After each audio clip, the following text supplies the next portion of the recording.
Hey guys, welcome back to the show. So today we are going to discuss about the failure. We have always been discussing about success stories and no one is talking about failure. So I'm gonna tell you my biggest content failure, like the biggest mistake I did with content, and you will realize how important it is to repurpose and distribute your content. Okay, so if you are watching this on the video, it will actually give you some amazing screenshots, and if you're listening to just the audio version of it, please go ahead and check out the YouTube channel, especially when I'm talking about studies and graphs and different kind of websites. I can show it better in the video. All right, so let's get into the show. My biggest failure. Okay, so I used to be Snapchat famous. Now this will come as a very weird thing, but I'm talking about back in the days when making Snapchat stories was cool and Instagram stories didn't exist.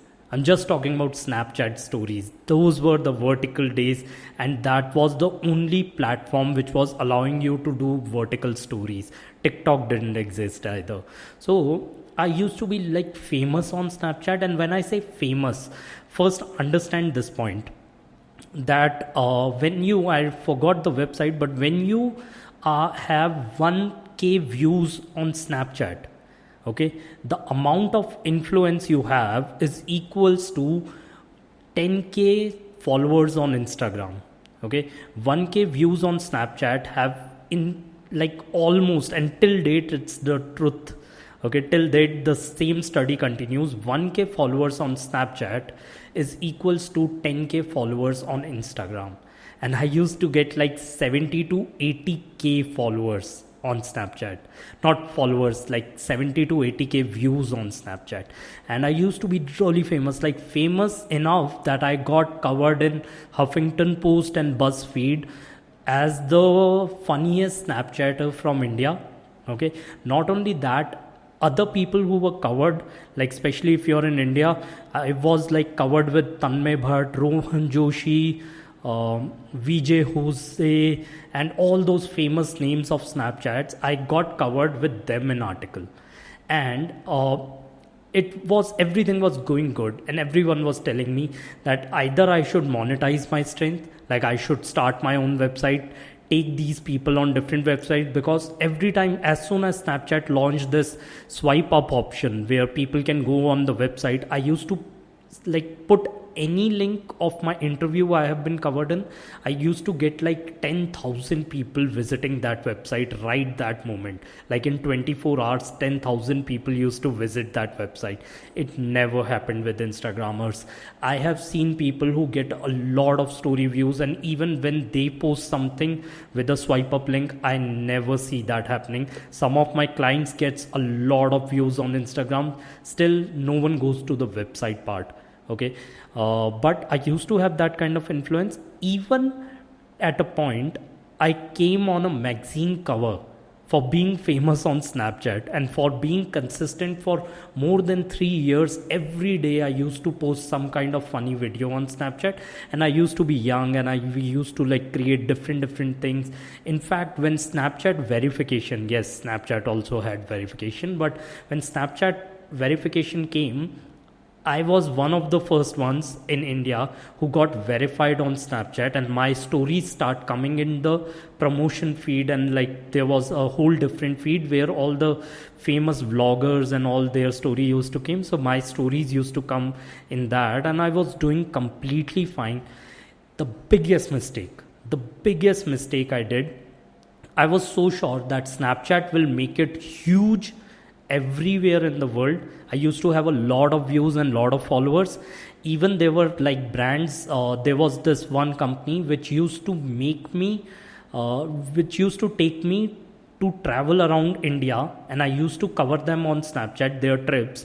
I used to take trips with strangers almost every month. Okay, creating just funny Snapchats with different kind of strangers, and it was all fun. It was going amazing, and the biggest mistake I made is not monetizing it and not collecting email IDs, creating a community on a rented platform, and thinking that if I just stay on this platform, it'll do good. And that was the time when Snapchat update came. I remember it very clearly. Everything in Snapchat changed, and that was around the time when Instagram also launched their stories. Okay, and this was the most weirdest part. As soon as the update came, it took me 2 days to understand, whereas I was super active on Snapchat, just to understand what is where now. Okay, and if it took me 2 days just to understand Snapchat and how it changed, it took a lot of people a lot of time to understand Snapchat, and people moved towards Instagram stories very quick. When I mean very quick, from 80k views, I got like 20k views, and within a month I started getting 2k views. Some of those followers started following me on Instagram, and even on Instagram I was getting 3k views on my stories. And I just know, like, to create 15-second skit on Snapchat, which used to be funny. We used to sometimes me and my friends used to pre-prepare the pranks and different kind of things and all, but those 15 seconds were really funny. Okay, and we shifted it to Instagram stories. We got like little bit of response, but overnight all the influence, I could have shifted them to YouTube. They, like, my channel would be famous. I could have taken their email IDs. I could have launched something with them to stay connected with them. No, I didn't do that. That was the biggest mistake I did.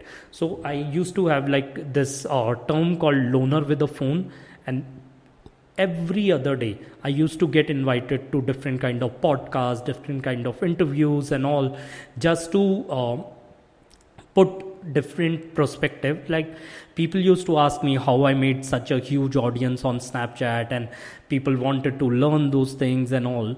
And the biggest lesson, like, this was the biggest content failure I made, and I want to talk about this because I have seen other influencers, creators and brand doing the same thing, and this is one of the biggest thing. So few things I have learned around my, like, after quitting Snapchat. Now I really don't want to create funny videos because I think I'm done with that phase, and I'm not that, what do you say, spontaneous anymore, and I don't have that kind of friends group around me who would get drunk and won't mind me recording them all the time. I don't have that kind of people around me, so it's getting tough. But on the same hand, when I was doing those kind of videos, biggest lesson I learned, first thing, always take email IDs, launch some kind of course. There is only and only in, like, full digital marketing, you only own email IDs of the customers. Other than that, phone numbers and email IDs, you don't own anything. Your Facebook group is not your Facebook group, it's Mark Zuckerberg's Facebook group. Your Instagram followers are not your followers, they can shift tomorrow with a trend.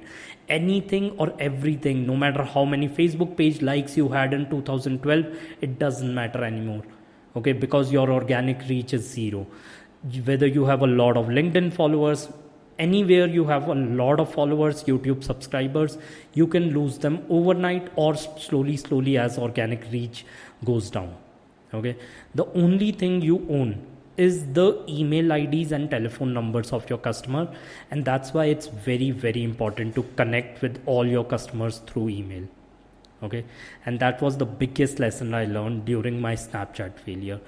Other thing I learned during this particular thing is to always repurpose. It would have taken me 5 to 7 minutes daily to just download those Snapchats and put it on other platforms like Instagram or whatever vertical platforms was coming. I could have just created IGTV stories out of it and created a long version of videos. I could have gone for YouTube. I could have gone with anything else, and I could have told those audience to shift over there as well. I could have repurposed on different platforms, which I didn't. Okay, and biggest thing with Snapchat is, like, once you are done with putting content, the content is completely gone. You don't own the content. Similar like Clubhouse, you don't own the content. Okay, and another thing, I didn't only repurpose, I didn't distribute the content further. I didn't tell them to follow me on Twitter, follow me on LinkedIn, follow me on Instagram or anywhere else. That was some of the biggest mistakes I did during my phase. And one of the biggest lesson I learned, which one of my friend told me, that don't confuse fame with success. Okay, sometimes you get fame as a content creator, but the major reason I got fame is because I was not trying to sell anything to my audience, and there was very less competition back in 2017 and 18. There was hardly anyone who was trying to do daily vlogging on stories. Okay, so people used to love those kind of things, and it was going great till I lost it all. And that was like one of the biggest failure I faced in terms of content, and that through that I learned a lot.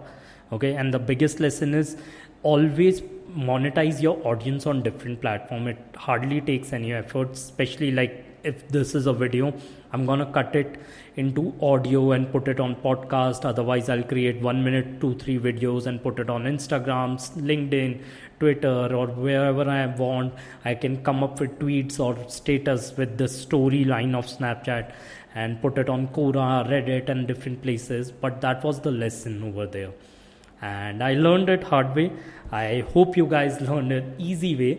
And yeah, I'm happy if you are famous as an influencer or someone who have created a big into personal brand. My only suggestion right now is start distributing it on different platforms. If you are a brand listening to this or watching this, start doing it on other platforms as well. Distribute your audience and start collecting email IDs. Always remember to collect the email IDs of your customers. And yeah, I guess this is it. I hope this podcast helped you guys, and I will see you guys tomorrow, because tomorrow I have someone who's coming and talking about podcast SEO and how much SEO is important in podcasts. So that's going to be a very interesting topic. Some famous podcaster is coming, so that's something you guys should be excited about. And I will see you guys tomorrow. Bye.